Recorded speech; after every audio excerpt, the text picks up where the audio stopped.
আজকে আমরা দুজন মিলে এসেছিলাম রেস্টুরেন্টে একটু খাবার খাওয়ার জন্য। তো হ্যালো এভরিওয়ান, সবাই কেমন আছো? আশা করছি সবাই ভালো আছো আর আমি অনেক ভালো আছি। তো দেখতেই পাচ্ছ যে আজকে আমরা এসেছিলাম রেস্টুরেন্টে এত বেশি সুন্দর ছিল, তোমাদের কি বলবো। আর চারপাশের ব্যাকগ্রাউন্ডটাও জাস্ট অসাধারণ ছিল। আর সব থেকে বেশি ফোকাস লাগছিল এটাই, যেটা কিনা আমাদের পিছনের অ্যাকোরিয়ামটা। আর এর ভিতরে রঙিন রঙিন সুন্দর সুন্দর মাছ ছিল, যেটা কিনা খুবই সুন্দর লাগছিল।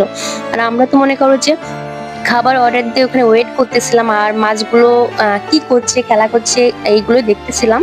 তো খাবার কিন্তু অলরেডি চলেও এসেছে। তো খাবার খাবো নাকি মাছগুলো দেখবো সেটাই ভাবছিলাম। মানে এত বেশি সুন্দর লাগতেছিল। আর রেস্টুরেন্টে এত সুন্দর অ্যাকোরিয়াম আমি কিন্তু আগে কখনো দেখিনি। ফার্স্ট টাইম রেস্টুরেন্টে গিয়ে এত সুন্দর অ্যাকোরিয়াম দেখলাম। প্রতিটা টেবিলের পাশেই কিন্তু এত সুন্দর সুন্দর অ্যাকোরিয়াম ছিল, যেটা কিনা সব থেকে বেশি সুন্দর লাগছিল এইখানে। তো দেখো চারপাশটা তোমাদের দেখাচ্ছি যে আমাদের টেবিলে শুধু যে অ্যাকোরিয়াম ছিল এটা কিন্তু না, চারপাশেই কিন্তু সুন্দর সুন্দর অ্যাকোরিয়াম ছিল। চারপাশটাই দেখাচ্ছি যে পিছনের এই দেয়ালের ব্যাকগ্রাউন্ডটাই কিন্তু পুরোটা ধরেই অ্যাকোরিয়াম ছিল।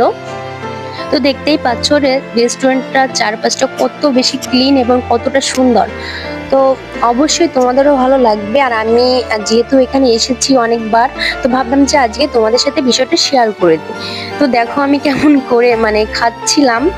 তো অবশ্য কেউ খারাপ ভেবো না, ঠিক আছে? তো আমি এমনি জাস্ট মজা করতেছিলাম, তার জন্য এইভাবেই খাচ্ছিলাম। তো পিছনের মাছগুলো কিন্তু সত্যি অসাধারণ লাগতেছিল, যতটা কালারফুল দেখা যাচ্ছে ভিডিওতে, অরিজিনালি কিন্তু সত্যি অনেক সুন্দর। আর এই যে দেখো ক্যামেরাম্যানে যে ছিল আমার হাজবেন্ড, তাকে একটু সামনে নিয়ে নিলাম, ঠিক আছে? তো দেখতেই পাচ্ছ যে আমি কিন্তু একা খেয়েই চলেছি আর সে কিন্তু বসে বসে ক্যামেরা করছিল। আমি তাকে বলছি ক্যামেরা করতে, কিন্তু আমি অলরেডি কিন্তু খেতে খেতে শেষ প্রায় করেই ফেলেছি। আর এখানে আরেকটা জিনিস খুব বেশি ভালো লেগেছে, সেটা হলো এই যে একটা ঠান্ডা অর্ডার করেছিলাম, যেটা কিনা এক্সট্রা দিয়েছিল, যেটা পাইপের সাহায্যে খাওয়া যাচ্ছে। এটাই কিন্তু সব থেকে বেশি সুন্দর লেগেছিল এখানে। আর এখানকার যে ওয়েটার যারা ছিল তারা কিন্তু অনেক বেশি সুন্দরভাবে কিন্তু আমাদের সার্ভ করতেছিল, এটাও অনেক সুন্দর ছিল। আর রেস্টুরেন্টে টোটাল যা যা ছিল প্রথম থেকেই সবকিছু আমাদের অনেক ভালো লেগেছিল। তো তোমাদের চারপাশটা কেমন লাগছে অবশ্যই একটু কমেন্ট করে জানিও। তো ধন্যবাদ সবাইকে।